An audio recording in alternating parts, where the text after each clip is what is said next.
அதே வேளையிலே ஆண்டவரை அறிந்தவர்கள், ஆண்டவரை நேசிக்கிறவர்களுக்கு வேலை செய்வது என்பது ஒரு லேசான காரியம். இன்றைய சபைகளிலே பார்க்கலாம். சில பேருக்கு ஊழியமே ஒரு பாரம், ஜெபிப்பது ஒரு பாரம், வேதம் வாசிப்பதே ஒரு பாரம். ஏனென்றால் பாவம் ஒரு மனிதனை எந்த வேலையும் செய்ய விடாது. திரும்ப சொல்லுகிறேன், sin always makes a man burden. இளையவனுக்கு பாரம் தான். இன்னைக்கு பாருங்களேன், சபைக்கு வர வேண்டும் என்றால் ஒரு பாரம். அதற்கு அநேக மனைவிமார்கள் தங்கள் பிள்ளைகளை, கணவரை எழுப்புவதும் பிள்ளைகளை ஆலயத்து கொண்டு வருவதும் பெரிய பாரம். ஏனென்றால் பாவம் செய்கிற ஒருவன் sin made man to work a burden. பாவம் ஒரு மனிதனை வேலை செய்வதை பாரமாய் கருதுகிறார்கள். இன்றைக்கு அநேகர் பாருங்களேன், சபைக்கு வருவதே ஒரு பெரிய பாரம். போதகர் ஜீவனை விட்டு சொல்லுகிறார், மாலை வாருங்கள், ஜபத்திற்கு வாருங்கள், தயவாய் வாருங்கள். அதுவும் ஒரு வெளியிருந்து ஒரு பிரசங்கியார் வரும்போது ஜனங்கள் தான் பழி வாங்கும் நேரம். ஒரு ஊழியனை வருவதே கிடையாது. அந்த வார்த்தை நான் சொல்லுகிறேன், அதாவது sin has made a work as a burden. பாவம் மனிதனை வேலை செய்ய விடுவதில்லை. அது அவனுடைய வேலை செய்ய சுத்தமாக விடாது.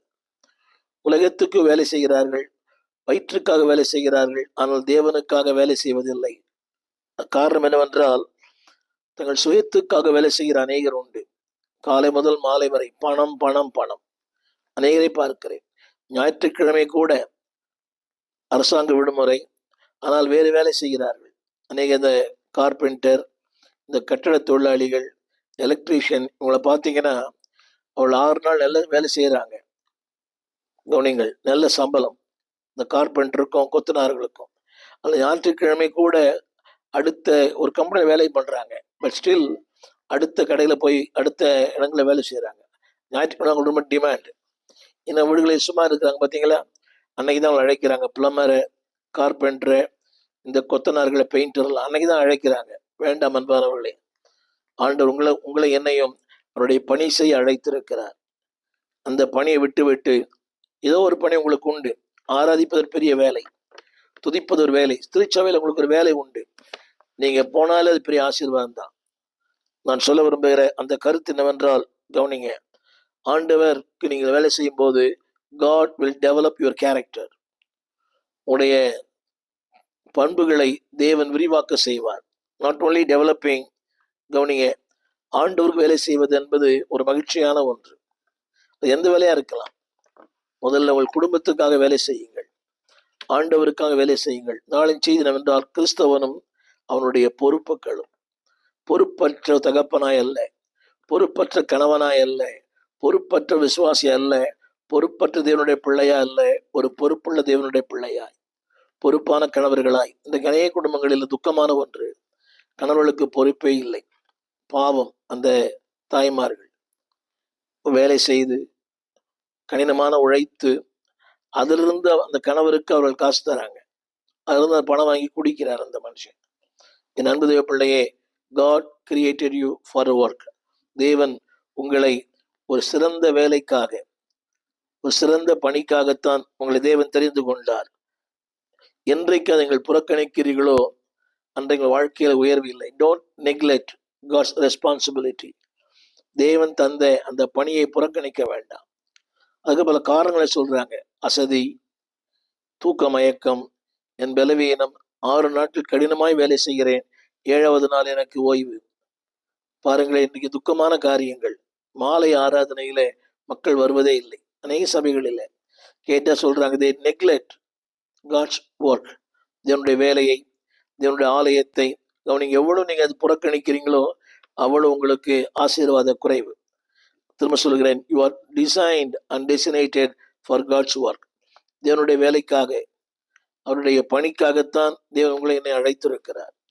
பெற்ற பணியை செய்து முடிப்போர் அழகாய் நிற்கும் யார் இவர்கள்? உங்களை பார்த்து தேவன் சொல்ல வேண்டும், அழகாய் நிற்கிற இவர்கள் யார்?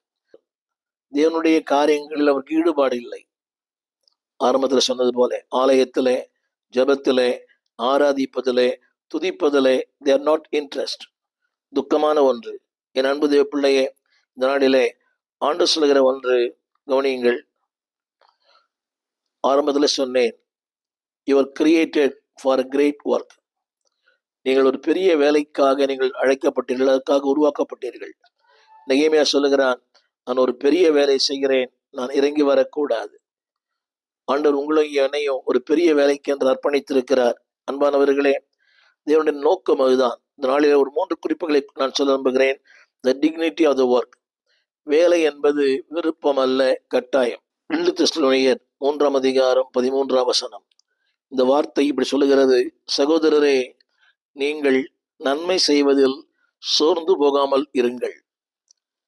முதலாவது என்ற 3 குறிப்புகளை நாளை உங்களுடன் பகிர்ந்து கொள்ள விரும்புகிறேன். The dignity of the work, அது ஒரு மிகப்பெரிய கடமை. 3வது, த டிசைரபிலிட்டி ஆஃப் த ஒர்க், அந்த வேலையின் மேல் உங்களுக்கு இருக்கிற நாட்டம், விருப்பம். 3வது, த டியூட்டி ஆஃப் ஒர்க். திரும்ப சொல்லுகிறேன், த டிக்னிட்டி, அந்த வேலை செய்வது ஒரு மிகப்பெரிய மாண்பு, ஒரு மிகப்பெரிய வாய்ப்பு. The dignity of the work, அந்த வேலையின் மதிப்பு உங்களுக்கு புரியல. நிறைய பேருக்கு ஆலயத்தில் வேலை செய்வது பெரிய மதிப்பு. பாடுவது, ஊழியம் செய்வது, இந்த இந்த ஆடியோ வீடியோவில் ஒர்க் பண்ணுறது, பாடல் பாடுவது, இசைக்கறி வாசிப்பது, ஆலயத்தை சுத்தம் பண்ணுவது எவ்வளோ பெரிய மேன்மை. இதை நான் ஒரு ஆலயத்தில் நான் இப்பொழுது ஒளிப்பதிவு செய்கிறேன். இது ஒரு ஸ்பானிஷ் மொழி பேசுகிற ஒரு திருச்சபை. கணவன் மனைவி குடும்பமாய் வந்து ஆலயத்தை சுத்தம் பண்ணுகிறார்கள். இன்றைக்கு புதன்கிழமை மாலையில கூட்டம் இருக்கிறது. கணவன் மனைவி எல்லாம் படித்தவர்கள் குடும்பமாய் வந்து சுத்தம் பண்ணி கொண்டிருக்கிறார்கள். இப்பொழுது நான் சொல்ல வந்த கருத்து என்னவென்றால், ஆண்டவருக்கு வேலை செய்வது it is honourable, the dignity. வாசிக்கிறேன் 3:10, 3:10. ஒருவன் வேலை செய்ய மனதில்லாதிருந்தால் அவன் சாப்பிடவும் கூடாதென்று நான் உங்களிடத்தில் இருந்தபோது உங்களுக்கு கட்டளையிட்டோமே. முதல் குறிப்பு, வேலை செய்வது என்பது இஸ் a divine invitation.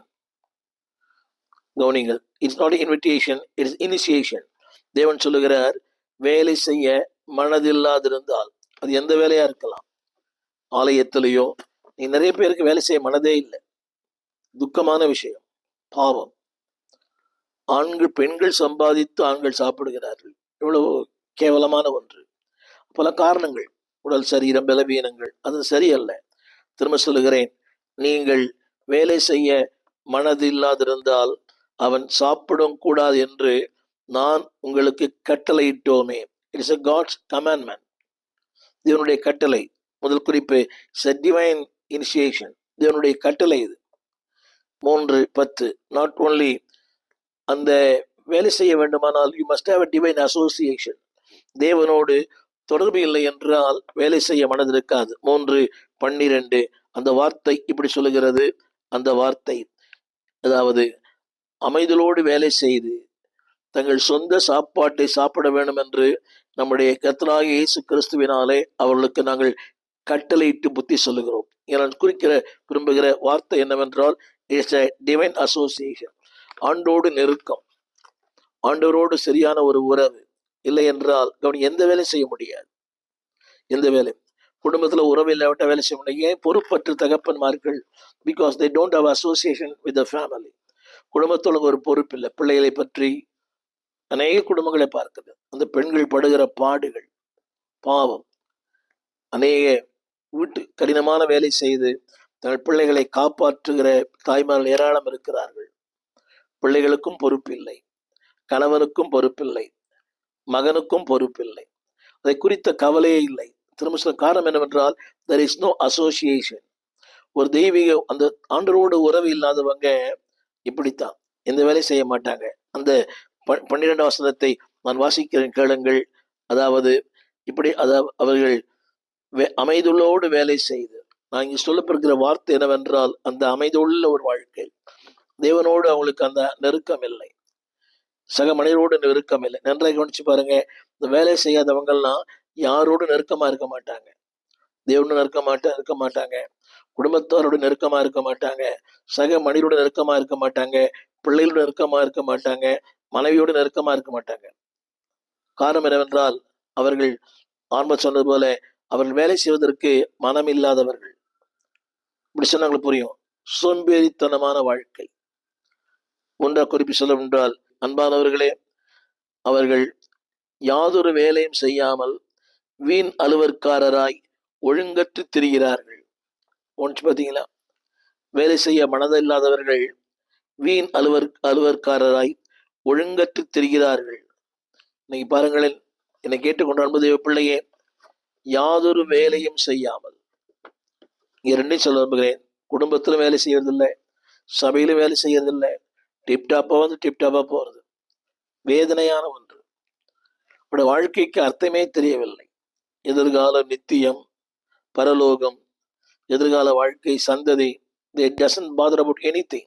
ஒரு 3 காரியங்களை, இட்ஸ் a divine initiation, ஒரு தெய்வீக ஒரு உந்துதல் தேவை. இரண்டாவது டிவைன் அசோசியேஷன், தெய்வீக ஒரு உறவு இல்லை என்றால் எந்த வேலை செய்ய முடியாது. மூன்றாவது a divine administration. உங்களுக்கு புரிய நினைக்கிறேன். 11ஆம் வசனம், சரியான ஒரு கட்டுப்பாடு இல்லை என்றால், அதான் சொல்லி யாதொரு வேலையும் செய்யாமல் காலை முதல் மாலை வரை. இன்னைக்கு ஊழியர்கள் கூட இப்படி இருக்கிறார்கள். வெறும் பட்டிமன்றம், இப்படியே நிறைய ஊழியர்களை பார்த்திருக்கிறேன். மரத்தடியில் அங்காங்கே நின்று கொண்டு பேசுவது, அதற்கு 4-5 பேர் காலை முதல் மாலை வரை. நான் கண்டது தான் சொல்லுகிறேன், நான் கண்டது, நேரில் பார்த்தது. ஒரு வேலை இல்லை. நான் பல இடங்களிலே பார்த்திருக்கிறேன். ஊழியர் கூட்டம் போறேன்னு சொல்லிட்டு அதுல சும்மா வெட்டி பேச்சு. இன்னைக்கு அதிகமான ஊழியர் கூடுகை, எங்க பார்த்தாலும் ஊழியர் கூடுகை. நான் கூட நடத்துறேன். ஆனால் அதுல நான் போட்டிருக்கிறேன், வசனத்தில் விருப்பமுடன் மட்டும் வரவும், எல்லாருக்கும் அல்ல. நான் நடத்துகிற ஊழியர் கூட்டத்துக்கு பெயரே வசன கருத்தரங்கு, நான் ஸ்டாப் வசன மழை என்று போட்டிருப்பேன். எல்லாரையும் அழைப்பதில்லை, அது தேவையற்ற ஒன்று. அதாவது வசனத்தை போதித்து வசப்படுத்தி கொண்டான் பவுல். இன்றைக்கு ஏதோ ஒன்றை தந்து வசப்படுத்த வேண்டியதா இருக்கிறது. வசனத்தை கேட்கிற மக்கள் குறைந்த. ஊழியர் கூட்டங்களை பாருங்களேன், அவர் சத்தம் பாரத்தோடு பிரசங்கம் பண்றார், இவர் ஏதோ ஒன்று எழுதியிருக்கிறார். ஏன்னா அது ரொம்ப கடினம். ஊழியர் கூடுகையில அவருக்கு பிரசங்கம் பண்ணியேத்தான் பழக்கம், பிரசங்கம் கேட்டு பழக்கம் இல்லை. அடிக்கடி சொல்வது கவனிங்கள், கற்றுக்கொள்ள மனதில்லாத ஒருவனுக்கு கற்றுக் கொடுப்பதற்கு உரிமை இல்லை. என்னுடைய முதல் குறிப்பு, God wants to work. கிறிஸ்தவனும் அவனுடைய வேலையும். முதல் குறிப்பு, a dignity of the work. வேலை செய்வது என்பது ஒரு மாண்பு மிக்க, மதிப்பு மிக்க, உயர்வான, உன்னதமான ஒன்று. இரண்டாவது சொல்ல விரும்புகிறேன், the desirability. அந்த வேலை செய்வதற்கு அந்த டிசைர் இருக்கணும், ஒரு விருப்பம், ஒரு கட்டாயப்படுத்தி அல்ல. இன்னைக்கு கட்டாயப்படுத்த வேண்டியதா இருக்கிறது. வாங்க வாங்க வேலை செய்யுங்க. ஹலோ, அவங்க நினைக்கிறாங்க ஒரு ஊழியருக்காக வேலை செய்கிறோம். இல்லை, வானத்தையும் பூமியையும் படைத்தவர் தேவனுக்காக ஊழியம் செய்கிறோம். வேலை செய்கிற அந்த விருப்பம். எனவேதான் ஆண்டவர் சொன்ன அந்த வார்த்தையில, யாரை அனுப்புவேன், யார் எனது காரியமாய் போவான். அவன் டிக்டேட் பண்ணல, விருப்பம் உள்ளவன். the desirability of the work. அந்த வேலை குறித்த ஒரு தெளிவு, ஒரு பாரம், what ever it may be. இன்றைக்கு கூலிக்கு ஆட்கள் இருக்கிறார்கள், ஆனால் வேலைக்காட்கள் இல்லை. ஐத்தனை வேதம் சொல்லுகிறது யோபின் புஸ்தகத்துல, கூலிக்காரன் கூலியை பார்த்திருக்கிறான், வேலைக்காரன் நிழலை வாஞ்சிக்கிறான். நிழல் என்பது வருங்காலத்தின் பலன்கள். இதை வார்த்தை சொல்லுகிறது, அந்த திராட்சரசம் எங்கிருந்து வந்தது என்று பந்தி விசாரிப்புக்காரனுக்கு தெரியவில்லை, ஆனா வேலைக்காரனுக்கு தெரிந்தது. ஒரு வேலைக்காரன், he knows the mind of the master. தன் எஜமானுடைய சிந்தையை அறிந்தவன், உள்ளத்தை அறிந்தவன். ஊழியம் செய்வதற்கு ஒரு விருப்பம் வேண்டும். அது எந்த வேலையா இருக்கலாம், சண்டே ஸ்கூலா இருக்கலாம், ஒரு யூத் மீட்டிங்கா இருக்கலாம், what ever it may be. if you don't desire, ஆர்வ சொன்ன the dignity, அந்த ஊழியத்தினுடைய மேன்மை, மதிப்பு நிறைய பேருக்கு புரியல. இரண்டாவது the desirability, அதாவது அந்த விருப்பம். முதலாவது கவனிங்க, அதே புஸ்தகத்துல 3:10 அந்த விருப்பம் வாசிக்கிறேன், வேலை செய்ய மனது இல்லாவிட்டால். இன்னைக்கு மனது இல்லை, செய்ய வேண்டும், இது ஒரு சாக்கு போக்கு. உடல் பலவீனம், வேலை, குடும்பம், வேலை செய்ய அந்த ஆசை இல்லை, அந்த டிசைர், விருப்பம். நம்முடைய பிள்ளைகளே, யாரோ கட்டாயப்படுத்தி ஊழியம் செய்வதல்ல. நான் ஆரம்பத்தில் சொல்லியிருக்கிறேன், என்னை ஆரம்ப நாட்களில் 73ஆம் ஆண்டு இந்த ஊழியத்திற்கு வந்தேன். என்னை யாரும் கட்டாயப்படுத்தல. என் சொந்த குடும்பம் எதிர்ப்பு, உறவுகள் எதிர்ப்பு, சொந்தங்கள் எதிர்ப்பு. எனக்கு வேலை வாங்கி தந்தவர் ஒரு ஒரு நல்ல அன்பானவர், அவரை எதிர்ப்பு. அதுவும் மத்திய அரசாங்கத்திலே அவர் ஒரு உயர்ந்த நிலையில் இருந்தார். தொழிற்சங்கத்திலே ஒரு மேலான இடத்தில் இருந்தார். அவர் ஒரு MP அவர்களுக்கு அவர் உதவியாளராக இருந்தார். அவருடைய அந்த இன்ஃப்ளூயன்ஸை வைத்து ஒரு வேலையை வாங்கி தந்தார். ஆனா தேவனுடைய அழைப்பு, அவரே அதை விரும்பவில்லை. நான் சொல்லுவது அன்பானவர்களே, இன்றைக்கு மக்களுக்கு என்னவென்றால் அந்த விருப்பம் இல்லை. முதலாவது சொல்லுகிறது அவருடைய அந்த பிசிக்கல் லைஃப், ஏதாவது சொல்லுவாங்க மனது இல்லை. ஏதோ ஒரு காரியம், மோசே சொன்னது போல நான் மந்த நாவு, திக்குவாய், இதெல்லாம் சாக்கு போக்கு, வெயின் எக்ஸ்கியூசஸ். முதலாவது சொல்ல விரும்புகிறேன், அவருடைய அந்த பிசிக்கல் லைஃப் நல்லா இருக்காது. இரண்டாவது, அவருடைய சமுதாய வாழ்க்கையும் நல்லா இருக்காது. 1 தீமோத்தேயுவின் புஸ்தகம் 5ஆம் அதிகாரம் 8ஆம் வசனம் இந்த வேதம் சொல்லுகிறது பாருங்கள். ஒருவன் தன் சொந்த ஜனங்களையும் விசேஷமாக தன் வீட்டாரையும் விசாரியாமற் போனால் அவன் விசுவாசத்தை மறுதலித்தவனும் அவிசுவாசியிலும் கேட்டவனாயிருப்பான். என்னைக்கு வேலை செய்ய மனதில்லையோ, சொந்த ஜனங்களையும் வீட்டாரையும் விசாரிக்கிறது சொன்னா அவ்வாறு அப்படி இல்லை.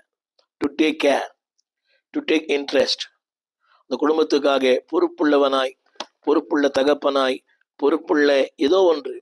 திருச்சபையில அந்த வசனம் சொல்லுகிறது, அவன் விசுவாசத்தை மறுதலித்தவனும் அவிசுவாசியிலும் கேட்டவனாயிருப்பான். என்னை கேட்டுக்கொண்டு கண்டுதேவ பிள்ளையே, அந்த விருப்பம் உண்டா? ஆலயத்துல நண்பு பெற்றோர்களே, உங்கள் பிள்ளைகளை சின்ன வயதில் அனுப்புங்கள். ஆலயத்திற்கு முந்தி சனிக்கிழமை அனுப்புங்க. அந்த ஊழியனுக்கு உதவி செய்ய 8 மணி ஆராதனை, ஒரு 7 மணிக்கு உங்கள் பிள்ளைகளை அனுப்புங்க. எவ்வளோ வேலைக்கு சபையில வேலைக்கா பஞ்சம், ஏகப்பட்ட வேலை இருக்கிறது. ஆலயத்தை சுத்தம் பண்ணலாம், அந்த பெஞ்சை துடைக்கலாம், ஜன்னல்களை துடைக்கலாம், ஏதோ ஒரு வேலை செய்யலாம். நான் சொல்ல அந்த வார்த்தை, அந்த கவனிங்க, வேலை செய்ய மனதில்லை என்றால் your physical life will be damaged. சரீர வாழ்க்கை பாதிக்கப்படும். இரண்டாவது, உங்கள் சோசியல் லைஃப், குடும்பம், ஜனங்கள், வீட்டார் பாதிக்கப்படும். மூன்றாவது, your moral life will be very bad. எபேசியர் புஸ்தகம் 4ஆம் அதிகாரம் 28ஆம் வசனம் அந்த வார்த்தை இப்படி சொல்லுகிறது. அன்பானவர்களே, அந்த வேலை செய்ய மனதில்லாதிருந்தால் அதில் ஒரு வார்த்தை இருக்கிறது, திருடுகிறவன் இனி திருடாமல், சம்மந்தம் இல்லாமல் இருக்கும், சம்மந்தம் உண்டு. குறைச்சொல்லுள்ளவனுக்கு கொடுக்கத்தக்கதாக தனக்கு உண்டாயிருக்கும்படி தன் கைகளால் நலமான வேலை செய்து சாப்பிட கடவன். அந்த வார்த்தை சொல்லப்பட்டிருக்கிறது, தன் கைகளால் நலமான வேலை செய்து பிரயாசப்பட கடவன். ஏன் தெரியுமா? அவனுக்கு உண்டாயிருக்கும்படி, அடுத்தவர்களுக்கு கொடுக்கும்படி. கவனிங்கள், குறைச்சல் உள்ளவர்களுக்கு கொடுக்கும்படியாய்த்தான் கர்த்தர் வைத்திருக்கிறார். பணத்தை மட்டுமல்ல, கிருபை, நல்ல பண்புகள், நல்ல ஆலோசனைகள். திரும்ப சொல்லி, குறைச்சல் உள்ளவர்கள் வெரி ஈஸியா சொல்லிடலாம். அவர் ஜெபிக்க தெரியல, பாட்டு பாட தெரியல, அவருக்கு ஆராதிக்க தெரியல, வெரி ஈஸி. ஏதோ ஒரு குறைவு இருக்குது. ஆனா நீங்கள் நிறைவா இருக்கிறீங்க. அந்த வார்த்தை படிக்கிறேன், குறைச்சல் உள்ளவனுக்கு கொடுக்கத்தக்கதாக தனக்கு உண்டாயிருக்கும்படி. உங்களுக்கு இது ஒன்று இருக்கிறது, ஷேர் இட். குறைச்சல் உள்ளவர்களுக்கு இதை கொடுங்கள். பணத்துக்கு மட்டும் சொல்லல, பாட தெரியல, மோட்டிவேட் தான். ஆராதிக்க தெரியல, மோட்டிவேட் தான். நண்பது பிள்ளை பக்கத்தில் உட்கார்ந்து இருக்கிறாரு, அவர் ஆராதிக்கலையே, சொல்லுங்க, டசன்ட் மேட்டர். அவர் கோவப்பட்டாலும் பரவாயில்லை, கை தட்டுங்க, பாட்டு பாடுங்க. பக்கத்தில் சகோதரி சொல்லுங்க, சிஸ்டர் பாடுங்க, கை. அவங்க தூங்கும்போது கொஞ்சம் தட்டி எழுப்புங்க அவங்கள. நீங்களும் சேர்ந்து தூங்குறீங்க, அநியாயமா இல்லை? அந்த வார்த்தை நான் படிக்கிறேன், கேளுங்கள். அதாவது குறைச்சொல்லவர்களுக்கு கொடுக்கத்தக்கதாக. அப்படியானால் அடுத்தவர்கள் கொடுக்கத்தக்கதாக உணர்ந்தது ஒன்று இருக்கிறது, நன்றாக கவனிக்க வேண்டும். உங்களோடு நான் பேசுகிறேன். தேவன் தந்த வார்த்தை, தேவன் தந்த கிருபை, தேவன் தந்த இரக்கம், தேவன் தந்த தயவு, அவர் பாராட்டின அன்பு, ஏதோ ஒன்றை கொடுத்திருக்கிறார், வார்த்தையை கொடுத்திருக்கிறார். பணத்தை யார் வேணா தரலாம், ஆனா நல்ல பண்புகளை அடுத்தவங்களுக்கு ஷேர் இட். அதுல வார்த்தை எழுதப்பட்டிருக்கிறது, அவனுக்கு உண்டாயிருக்கும்படி அவன் பிரயாசப்பட கடவுள். அங்கே சொல்லப்பட்டது, தன் கைகளால் நலமான வேலை செய்து. நான் சொல்ல your moral life will be value. நான்காவது, இன்னைக்கு அந்த விருப்பம் வேணும். இன்னைக்கு என்ன எல்லாருக்கும் விருப்பமே ஏர்னிங் மணி, மணி மணி மணி. அது நல்லது, அது வாழ்க்கை அல்ல. ரோமருக்கு நிருபம் 12ஆம் அதிகாரம் 17ஆம் வசனம், 12:17. அதாவது இதில் சொல்லப்பட்ட வார்த்தை, எல்லா மனுஷருக்கு முன்பாக யோக்கியமானவர்களாய் இருக்க நாடுங்கள். இன்னொரு வார்த்தை 16ல உங்களையே புத்திமான் என்று எண்ணாதிருங்கள், அடுத்த எல்லா மனுஷருக்கு முன்பாக. இங்கே சொல்லப்பட்ட வார்த்தை இன்னைக்கு எல்லாருக்குமே தான், நான் ஒரு கமர்ஷியல் லைஃப் இல்லை, அது தேவை. அதை விட ஆண்டவர் தேவை. 3 காரணம் சொல்லுகிறேன். Your physical life, your social life, your moral life, your commercial life. ஒருவேளை நீங்க வியாபாரம் பண்ணலாம். அதில் ஒரு வார்த்தை போட்டிருக்குது 17 யோக்கியமாயிருங்கள். ஒரு வியாபாரத்தை யோக்கியமாயிருங்க. வாட் எவர் யூ டூ, உங்கள் ஊழியத்தில் யோக்கியமாயிருங்க. அயோக்கியத்தனம் வேண்டாம். கடினமான வார்த்தை. Whatever you do, be honest. யோக்கியமாயிருக்க நாடுங்கள். வேலையிலே உண்மையா இருங்க. 3வது, the duty of the work. முதல்ல சொன்னேன், த டிக்னிட்டி, உன்னுடைய மேன்மை, கடமை. அடுத்து த டியூட்டி, உன்னுடைய கடமை. அது வேலை செய்வது என்பது ஆண்டுடைய கட்டளை. 2 தெசலோனியர் 3ஆம் அதிகாரம் 12ஆம் வசனம். திரும்ப நிலை போட்டு விரும்புகிறேன். நீங்கள் செய்வது இது கடமை. முதலாவது காட் வேர்ட், தேவனுக்காக. 3வது சக மனிதருக்காக. 2வது சக மனிதருக்காக. 3வது உங்களுக்காகவே. நான் படிக்கிறேன், கேளுங்கள். 3:12. It is a God word, தேவனுக்காக. 3:12. அந்த வார்த்தை இப்படி சொல்லுகிறது, கர்த்தராகிய இயேசு கிறிஸ்துவினாலே. கவனியுங்கள். அமைதலோடு வேலை செய்து தன் சொந்த சாப்பாட்டை சாப்பிட வேண்டும் என்று இயேசு கிறிஸ்துவினாலே. அப்படியானால் God expect that. நீங்கள் வேலை செய்ய வேண்டும் என்று தேவன் எதிர்பார்க்கிறார். ஆண்டவருக்காக. முதல்ல தேவனுக்காக. 2வது மனிதர்களுக்காக. அதே அதிகாரம் 3ஆம் அதிகாரம் 8ஆம் வசனம் அதில் எழுதப்பட்டிருக்கிறது. 8 வசனம், ஃபார் த மேன், ஒருவனுக்கும் பாரமாயிராதபடி இரவும் பகலும் பிரயாசத்தோடும் வருத்தத்தோடும் வேலை செய்து சாப்பிட்டோம். இத்தனை மேன்மையான வார்த்தை. அதாவது இலவசமாய் சாப்பிடாமல். ஆலயத்துல கூட நீங்க ஊழியக்காரனை நீங்க கனம் பண்றீங்களா? பிரயாசப்படுகிறவன் பலனிலே முந்தி பங்கடைய வேண்டும். ஆண்டவர் சொன்ன வார்த்தை, ஆகாரம் உண்டாயிருக்கும்படி. உங்களுக்கு ஆகாரம் உண்டாக வேண்டுமானால் உங்களுடைய உழைப்பை ஆண்டவருக்கு தாங்க, திருச்சபைக்கு தாங்க. எங்க நீங்க திருவந்து இழுக்கிறீங்களோ அங்கதான் அதான் உங்க பண்டக சாலை, அங்கதான் உங்களுடைய ஆகாரம். அதுல ஒரு வார்த்தை எழுதப்பட்டிருக்கிறது 3:8, இலவசமாய் சாப்பிடாமல். ஆலயத்துல கூட வார்த்தை கேட்கிறீங்களே, இதுக்கு நீங்க சொல்ற விளக்கம் இலவசமாய் பெற்றா இலவசமாய் தர, அது வேற. வார்த்தை கேட்கிற நீங்க இலவசமாய் சாப்பிடாமல், அடுத்து பாரமாயிராமல், அடுத்து பிரயாசத்தோடும் வருத்தத்தோடும் வேலை செய்தோம் என்று பவுல் சொல்லுகிறார். இங்க சொல்ல வந்த வார்த்தை 1 தேவனுக்காக, 2வது சக மனிதர் ஊழியருக்காக. 9ஆம் வசனம் கூட 9. அடுத்த வார் சொல்லுகிறார், உங்கள் மேல் பாரத்தை வைப்பதற்கான அதிகாரம் எங்களுக்கு இல்லை என்பதனால அப்படி செய்யாமல் நீங்கள் எங்களை பின்பற்றும்படிக்கு நாங்கள் உங்களுக்கு மாதிரியா இருக்க வேண்டும் என்று அப்படி செய்தோம். உங்களுக்கு புரிய நினைக்கிறேன். எங்கள் கைகளாலே. முதல் வார்த்தை காட், ஃபார் காட். 2வது ஃபார் மேன், மனிதர்களுக்காக. 3வது உங்களுக்காகவே செய்யுங்கள், செல்ஃப் வேர்ட். 3ஆம் அதிகாரம் 13ஆம் வசனம் சொல்லப்பட்டிருக்கிறது, சகோதரரே நீங்கள் உங்களுக்காக. அப்படி செய்யும் போது உங்களுக்காக நீங்கள் செய்கிறீங்க. திரையில் பாருங்கள், the duty to God word, தேவனுக்கு நேராக, to the man word, சக மனிதர்களுக்காக. 3வது உங்களுக்காகவே. அந்த 3:13 நான் வாசிக்கிறேன். அதில் சொல்லப்பட்டது, நன்மை செய்வதிலே சோர்ந்து போகாதிருங்கள், உங்களுக்காகவே. என் அன்பு தேவ பிள்ளைகளே, ஊழியர்களே, ஒரு கிறிஸ்தவனும் அவனுடைய பொறுப்புகளும்.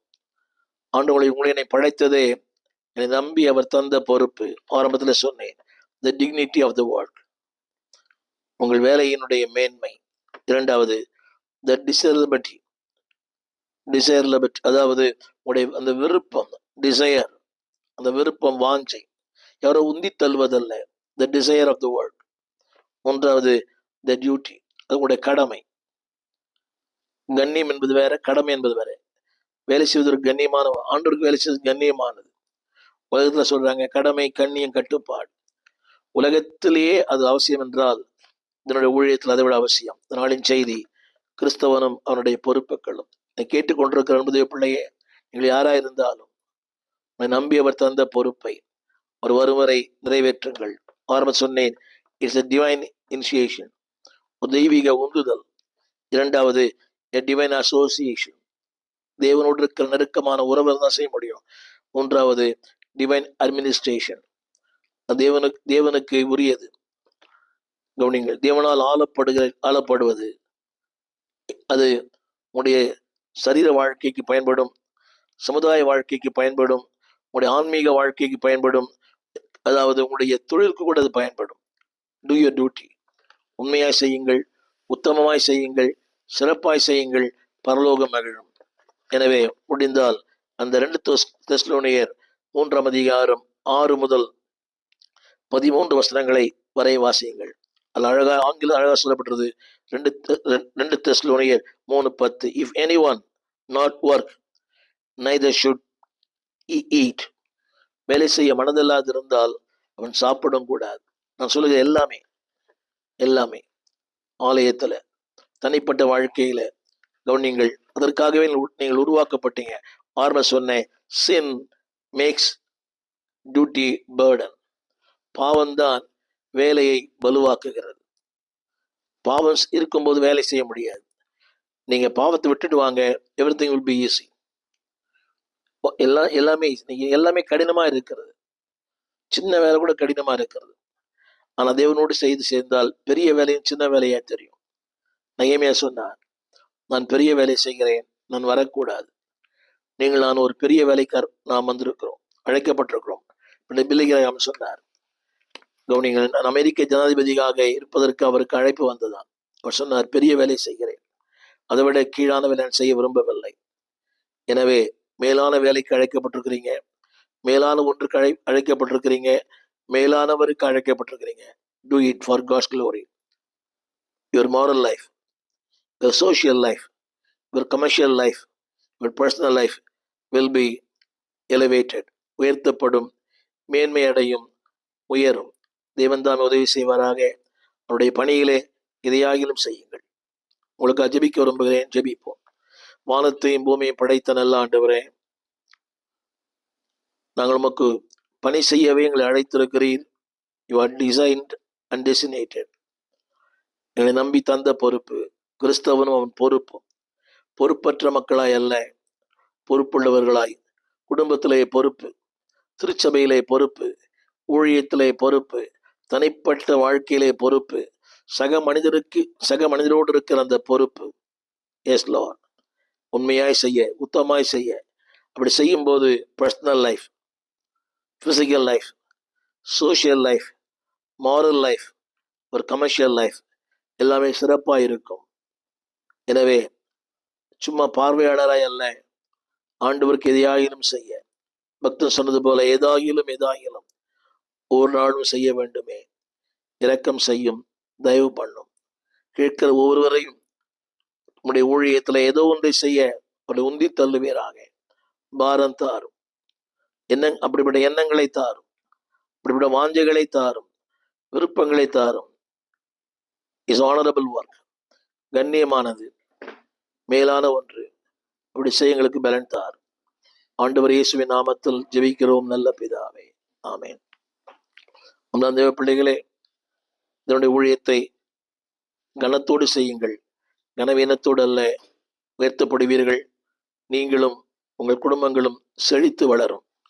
எங்கள் விலாசம்: போதகர் ஸ்டீஃபன் தேவகுமார், திறந்த வாசல் சபை, நம்பர் 65, பரமானந்த தெரு, 7 கிணறு, சென்னை 600001.